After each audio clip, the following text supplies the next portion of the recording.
No início dos anos 80, as ruas ensolaradas da Califórnia testemunharam o nascimento de algo que parecia transcender o simples comércio. Mark Hughes não era apenas um vendedor. Ele era um visionário dotado de um sorriso magnético que prometia o mundo dentro de uma lata de alumínio colorido. Do porta-malas de seu carro, ele distribuía não apenas substitutos de refeição, mas uma filosofia de vida inteira. Hughes possuía um magnetismo sobrenatural. Uma habilidade rara de fazer cada indivíduo na multidão sentir que era a peça fundamental para a construção de um império global.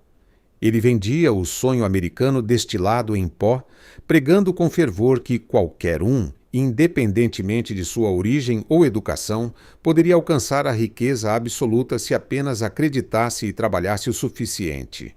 E foi exatamente esse brilho quase místico nos olhos de Hughes, capturado em vídeos de treinamento, que alcançou Maria. Como tantos outros imigrantes que desembarcaram nos Estados Unidos, carregando pouco mais do que coragem, Maria buscava uma saída para a rotina exaustiva de múltiplos empregos informais que mal pagavam seu aluguel. Quando ela assistiu às imagens das mansões, dos jatos e dos sorrisos perfeitos dos líderes da Herbalife, ela não enxergou uma empresa de nutrição.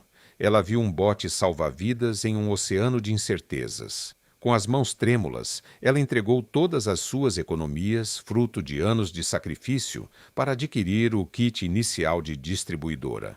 Para Maria, aquele investimento representava muito mais do que shakes.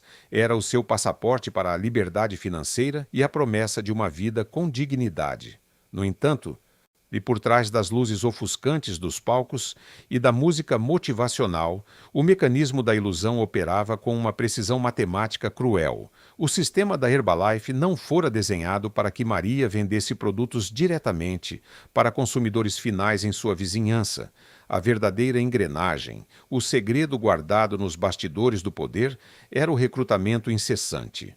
Para subir na hierarquia da companhia, para se tornar uma supervisora respeitada ou alcançar a cobiçada equipe de presidentes, Maria precisava trazer mais pessoas para o círculo.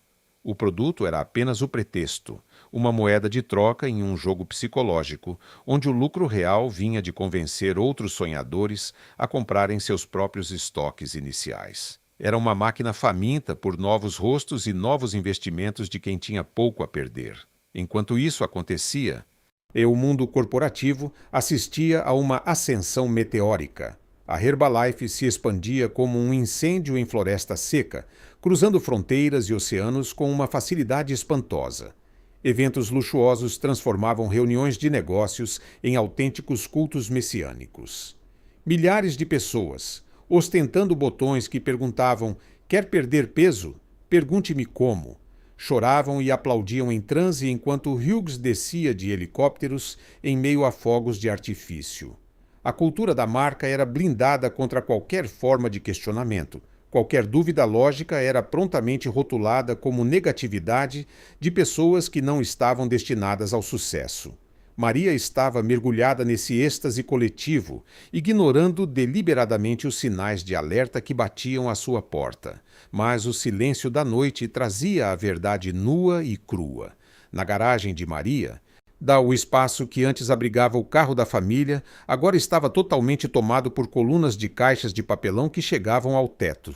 O estoque acumulava-se dia após dia, transformando-se em um monumento ao seu crescente endividamento. O mercado local estava saturado, todos os seus amigos já haviam sido abordados e muitos já eram distribuidores desesperados. Maria percebeu que estava competindo ferozmente com as mesmas pessoas que ela deveria ajudar. As contas do cartão de crédito começaram a chegar com juros agressivos. E o brilho dos eventos já não conseguia ofuscar o desespero de ver suas economias transformadas em pó que ninguém queria comprar. Antes de continuarmos, inscreva-se no canal e nos conte nos comentários de onde você está assistindo. Enquanto milhares de pessoas como Maria ao redor do planeta lutavam para não se afogar em dívidas, a centenas de quilômetros dali, em um escritório climatizado em Nova York, um homem de terno impecável observava os gráficos com um olhar gélido. Bill Ackman, um dos gestores de fundos mais temidos de Wall Street, começou a notar discrepâncias alarmantes nos balanços financeiros da gigante dos shakes. Os números da Herbalife eram impressionantes, mas a lógica oculta parecia desafiar as leis da economia. Ackman, conhecido por sua tenacidade obsessiva, começou a montar um quebra-cabeça que revelava uma estrutura predatória disfarçada de marketing multinível. Ele não enxergava ali uma empresa de sucesso, mas sim um castelo de cartas pronto para desabar sob o peso de suas próprias mentiras. O ataque que ele estava preparando não visava apenas o lucro financeiro, mas a exposição completa de um império que ele considerava uma fraude moral. A tempestade estava se formando no horizonte e nem mesmo o carisma eterno de Mark Hughes seria capaz de impedir o confronto que estava prestes a abalar as estruturas do capitalismo americano. Bill Ackman não era apenas um investidor comum. Ele era um homem que acreditava na sua própria retidão com uma intensidade quase religiosa. Quando subiu ao palco em uma conferência em Manhattan, diante de uma plateia composta por magnatas e jornalistas, ele não trazia apenas uma análise financeira, mas uma declaração de guerra absoluta, com uma apresentação monumental que se estendia por centenas de slides detalhados. E Ackman lançou sua bomba atômica corporativa, uma aposta de $1 bilhão contra a Herbalife. Ele afirmou com uma voz carregada de convicção gélida que a empresa não passava do maior e mais sofisticado esquema de pirâmide da história moderna. Para ele, o império dos sheiks era uma fraude moral que explorava sistematicamente os mais pobres para enriquecer uma pequena elite de distribuidores. O mercado financeiro estremeceu. O posicionamento de Ackman significava que ele lucrava com a queda total da companhia, e ele estava disposto a esperar o tempo que fosse necessário para ver as ações valerem zero. A entrada de Carl Icahn no cenário transformou essa disputa econômica em algo muito mais pessoal e volátil. Icahn, um lobo veterano de Wall Street, com uma reputação de não aceitar desaforos, e viu na vulnerabilidade pública de Ackman uma oportunidade de ouro para humilhá-lo. Em uma das discussões mais memoráveis da história da televisão financeira, os dois bilionários trocaram insultos agressivos ao vivo, transformando a análise de balanços em uma briga de taberna de alto luxo transmitida para o mundo. Icahn comprou uma participação massiva na Herbalife, não por uma crença profunda na qualidade nutricional do produto, mas para forçar as ações para cima e esmagar financeiramente seu rival. Enquanto os números piscavam freneticamente nas telas de Nova York, o destino de milhares de famílias tornava-se apenas um peão em um jogo de xadrez entre dois homens cujo orgulho valia mais do que o sustento de nações inteiras. Longe dos escritórios de mármore e vidro, a realidade de Maria desmoronava sob o peso esmagador da incerteza. Para ela, a oscilação das ações não era um jogo abstrato de números, mas um presságio sinistro de ruína total. O brilho messiânico que antes envolvia a marca estava sendo substituído por uma névoa densa de medo. Maria passava as noites em claro, sentada à mesa da cozinha com cartas de cobrança espalhadas ao lado de copos de shakes intocados. O estoque volumoso em sua garagem, outrora visto como uma promessa de riqueza, agora parecia um monumento empoeirado ao seu próprio erro. O contraste era devastadoramente obsceno. Enquanto bilionários discutiam estratégias de mercado em seus jatos particulares, Maria calculava desesperadamente quantos dias ainda conseguiria manter o teto sobre a cabeça de seus filhos antes que o banco tomasse sua casa. O sonho americano estava se revelando um pesadelo de dívidas e vergonha silenciosa. A pressão aumentou drasticamente quando a mídia internacional e cineastas independentes começaram a iluminar os cantos mais escuros da operação global. O lançamento de documentários impactantes trouxe à tona histórias de ex-distribuidores que haviam perdido economias de uma vida inteira. Depoimentos viscerais revelavam as táticas cruéis de manipulação psicológica e lavagem cerebral usadas nos grandes eventos para silenciar os céticos e manter os recrutas em um estado permanente de euforia artificial.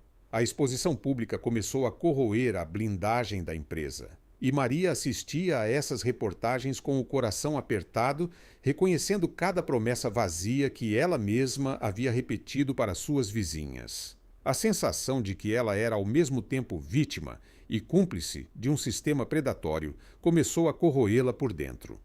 A traição tornou-se palpável quando os líderes que Maria mais admirava começaram a mostrar suas verdadeiras cores. Aqueles mentores carismáticos que pregavam lealdade eterna começaram a abandonar o barco antes que ele afundasse completamente.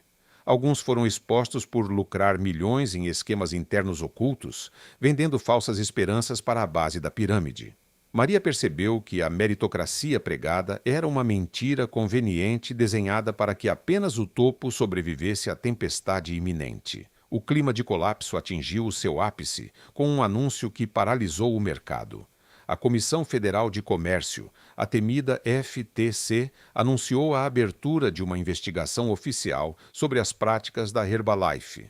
O governo finalmente olhava para as garagens cheias de caixas e para as contas bancárias vazias. E o suspense sobre o veredito final agora pairava sobre o império como uma guilhotina pronta para cair. O veredito da Comissão Federal de Comércio finalmente rasgou o véu de incerteza que pairava sobre a sede da empresa em Los Angeles e os escritórios de Manhattan. A decisão foi um divisor de águas, uma multa de $200 milhões, acompanhada de uma ordem de reestruturação que atingiu o coração pulsante do modelo de negócios da Herbalife.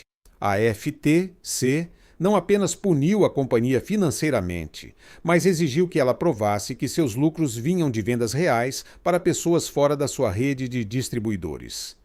O sistema de compensação, que antes premiava quase exclusivamente o recrutamento agressivo e a entrada de novos membros, precisava ser implodido e reconstruído do zero.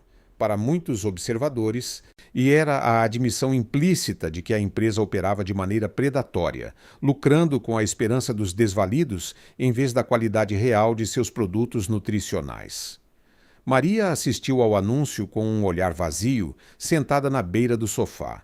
Para ela, aqueles 200 milhões eram apenas um número abstrato, uma cifra que jamais chegaria às suas mãos para pagar as contas de luz atrasadas ou repor suas economias. O estigma de ter feito parte daquilo, de ter sido convencida de que sua falta de sucesso era exclusivamente culpa de sua falta de esforço, pesava mais do que qualquer perda material. Ela caminhou lentamente até a garagem e abriu a porta rangente. O cheiro de plástico e baunilha sintética das centenas de latas estocadas a atingiu como um soco no estômago. Aquele era o seu império particular, uma montanha de pó indesejado e um monumento silencioso à sua própria ingenuidade e à sofisticação cruel de um sistema desenhado para moer sonhos. Em Wall Street, a guerra épica entre Bill Ackman e Carl Icahn terminou não com uma explosão cataclísmica, mas com um suspiro amargo. Ackman, o homem que transformou sua cruzada moral em uma aposta financeira de $1 bilhão, foi forçado a recuar após 5 anos de perdas. Ele não conseguiu o dia do juízo final que havia prometido. O castelo de cartas não desabou totalmente, apenas foi obrigado a trocar algumas de suas vigas podres por suportes mais transparentes sob a vigilância do governo. Icahn saiu vitorioso no papel, mantendo o valor de suas ações. Mas o custo para sua imagem foi o de ter se tornado o patrono de uma estrutura que o mundo agora enxergava como uma fraude institucionalizada contra as classes trabalhadoras. A queda simbólica do império reverberou como um alerta tectônico em todo o mundo. O caso Herbalife tornou-se um marco jurídico fundamental, forçando governos de diversos continentes a endurecerem as leis contra empresas de marketing multinível. A distinção entre uma oportunidade legítima de negócio e um esquema de recrutamento predatório tornou-se mais nítida, embora ainda perigosa para os desavisados. O custo humano dessa lição foi medido em vidas desestruturadas e famílias divididas pelo peso da culpa. No entanto, para Maria, a aceitação da perda foi o primeiro passo para uma nova forma de poder. Ela decidiu que seu sofrimento não seria em vão e começou a organizar reuniões em sua comunidade. Ela não vendia mais shakes, ela vendia a verdade. Transformou-se em uma voz de alerta para outros imigrantes, expondo as táticas de manipulação que ela mesma havia sofrido. A herança amarga deixada pela Herbalife ainda persiste nas sombras do mercado global. A empresa não deixou de existir, ela apenas se adaptou, sobrevivendo em um novo formato mais cauteloso, mas mantendo a mesma promessa sedutora do sonho americano engarrafado. A trajetória de Maria termina com uma busca por redenção, onde o sucesso não é medido pelo brilho do ouro, mas pela integridade recuperada. Ao educar outros, ela finalmente encontrou a liberdade que o kit inicial nunca poderia proporcionar. No final, e fica a reflexão sobre o custo invisível desse império. Os milhões de dólares perdidos pertenciam a pessoas que buscavam apenas uma vida melhor, mas que acabaram financiando os iates de quem já tinha tudo. O império realmente acabou ou apenas trocou de máscara para continuar operando entre nós, esperando pela próxima vítima que acredita que a riqueza está a apenas um recrutamento de distância?